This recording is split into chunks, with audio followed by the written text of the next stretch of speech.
Halo, Ya, Halo Muslim Edis. Bang. Alhamdulillah Muslim. Ya, silakan Bang. Nyalakan kamera. Saya bantu dari sini Bang ya. Tuh, Iya, sudah. bantu-bantu. Ya, silakan tuh. Masih nggak bisa ya? Kamera Anda sebenarnya sudah nyala tadi, tapi masih gelap. Oh, coba-coba sekali lagi deh. Udah belum? Aduh, Anda di tempat sayang gelap atau banget. di tempat terang? Tempat terang, Edis. Oke, coba saya turunkan, nanti ajukan permintaan lagi, naik lagi ya, Waduh, karena jangan. gelap. Susah banget ketemu sama Bang Edis. Ya, saya Susah turunkan banget. dulu, kemudian naik lagi, karena kamera Anda sudah nyala tapi gelap, blank layarnya, blank hitam.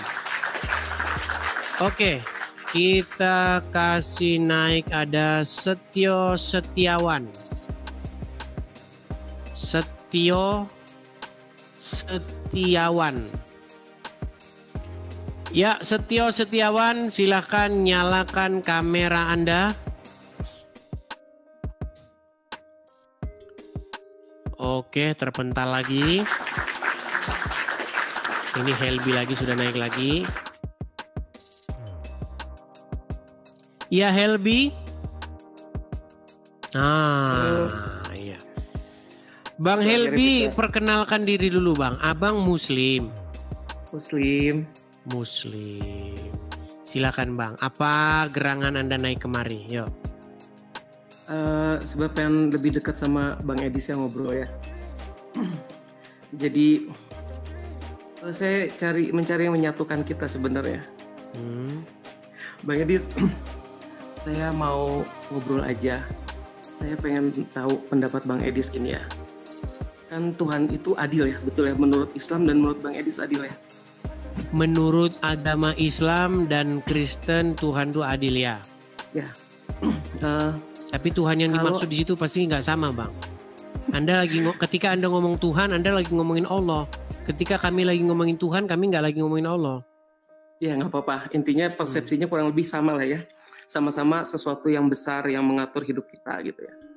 Nah kalau yang mengatur hidup Anda dan hidup saya beda Bang. Yang mengatur hidup Anda Muhammad, yang mengatur hidup saya Yesus. Tuhan Anda Muhammad, Tuhan saya Yesus. Jadi kita nggak nyambung nih Bang. Gini ya, makanya kita itu sering salah paham gini.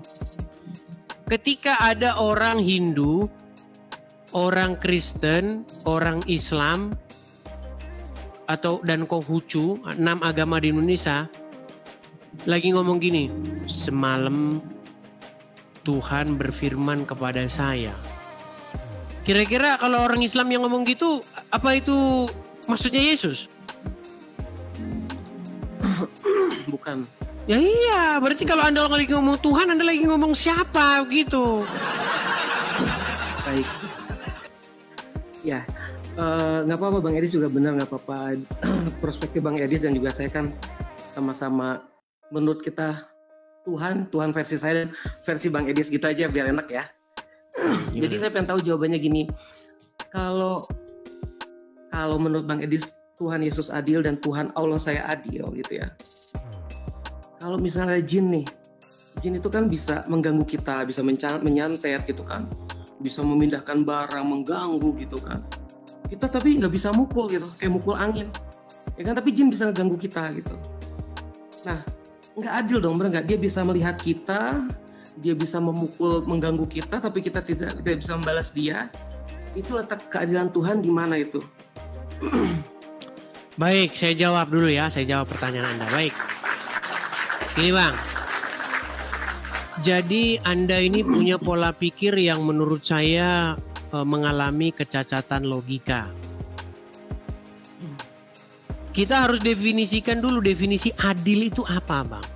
Apa sih yang dimaksud dengan keadilan? Keadilan itu adalah sebuah keadaan di mana itu tepat keadaannya. Betul? Betul nggak? Iya betul-betul. Saya kasih contoh misalnya begini. Anda tadi mengatakan masalah jin.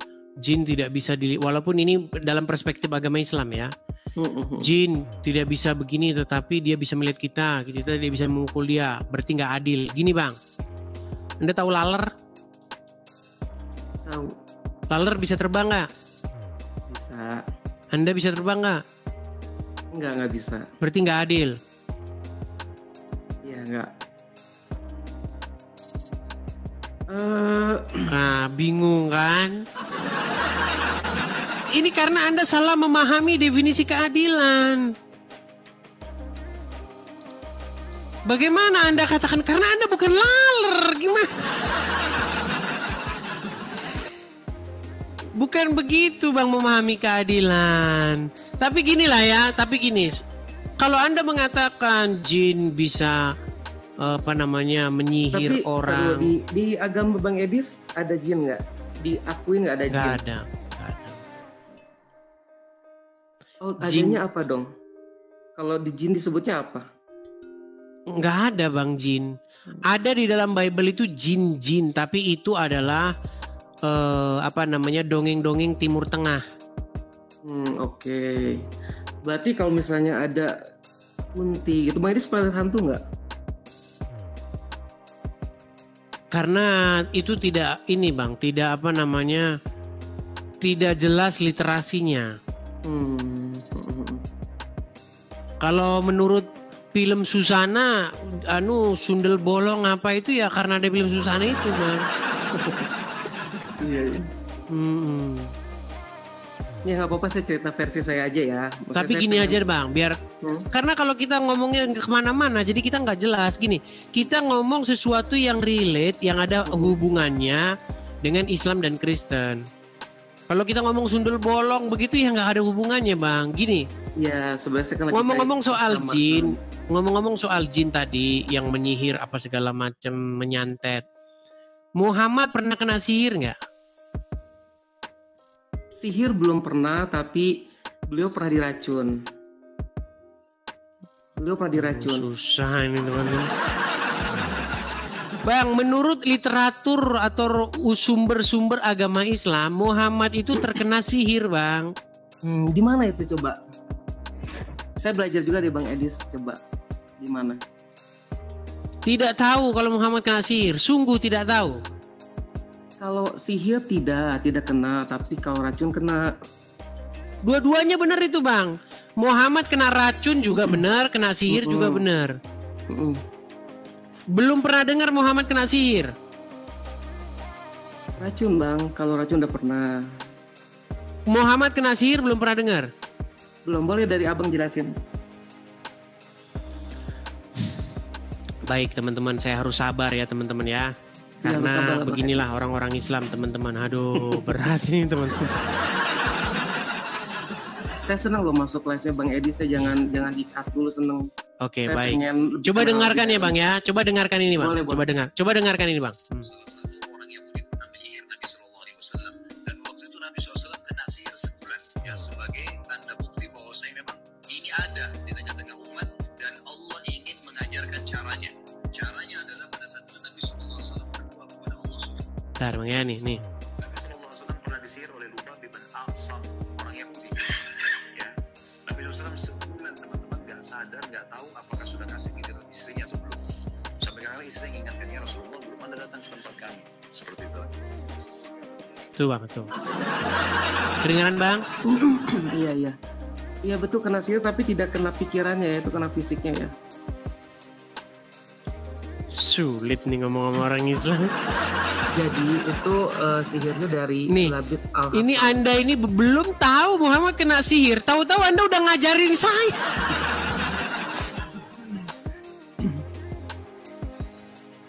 Bang, cobalah buanglah dulu segala ego sok tahu tentang agama Islam. Buanglah dulu ego bahwa Anda itu lebih ngerti Islam daripada saya, gitu loh. Bagaimana Anda baru malam ini saya kasih tahu Muhammad kena sihir, malam ini Anda ngajarin saya Muhammad kena sihir. Akibat Muhammad kena sihir itu, dia mengalami halusinasi. Dia tidak bisa membedakan istri mana yang sudah didatangi dia, istri mana yang berhubungan dengan dia nggak tahu. Lagi-lagi soal SEX. Soal itu Muhammad bingung dia. tadi saya berhubungan dengan siapa ya? Saya udah belum ya? Itu dampak dari Muhammad kena sihir itu.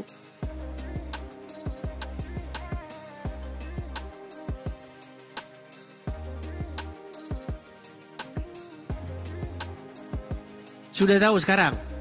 Sudah Bang, bagus infonya itu. Iya, dan ini harus diketahui oleh umat Islam. Menurut Al-Quran, di dalam surat Al-Ahzab ayat 99. Coba bacakan Bang, surat Al-Ahzab 99. Ini biar umat muslim pada tahu nih. Banyak orang Islam tuh nggak ngerti Al-Quran. Orang Islam tuh kalau baca Quran dibaca Arabnya aja, artinya nggak tahu mereka.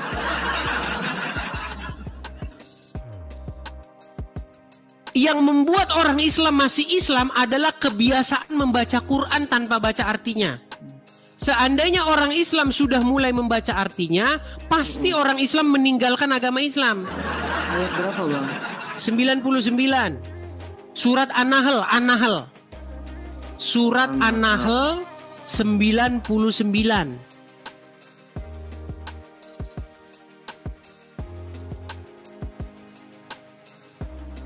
Apa isinya di situ, Bang?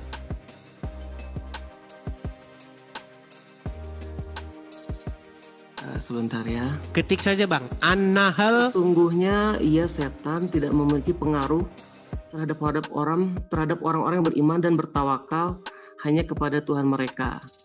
Bisa nggak setan memiliki pengaruh terhadap orang yang beriman? Enggak bisa. Oke. Sihir dari mana? Dari jin. Dari setan, betul nggak? Jin, bukan setan, jin. Oh, jin sama setan beda. Beda kalau di ajaran Islam. Oke, beda. di mana dalilnya bahwa sihir itu dari jin? Ada hadisnya, sebentar ya, saya cek dulu ya.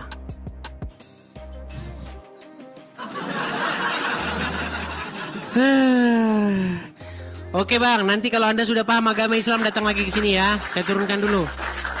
Belajar dulu agama Islam, belajar dulu. Udah. Ketika saya katakan bahwa orang-orang Islam membaca Al-Quran tanpa mengerti artinya, jangan marah dengan saya, karena itu adalah sebuah fakta. Orang Islam itu kalau suruh baca Arabnya itu jago, nomor 1 itu belajar dari brojol, dari lahir sampai sekarang. Orang Islam akan senang, makarajul hurufnya, tajwidnya, qalqalanya, itu. Itulah yang dipelajari oleh orang Islam. Orang Islam tidak belajar isi Al-Quran, maknanya nggak dipelajarin. Yang dipelajarin adalah cara membunyikan huruf-huruf Arab.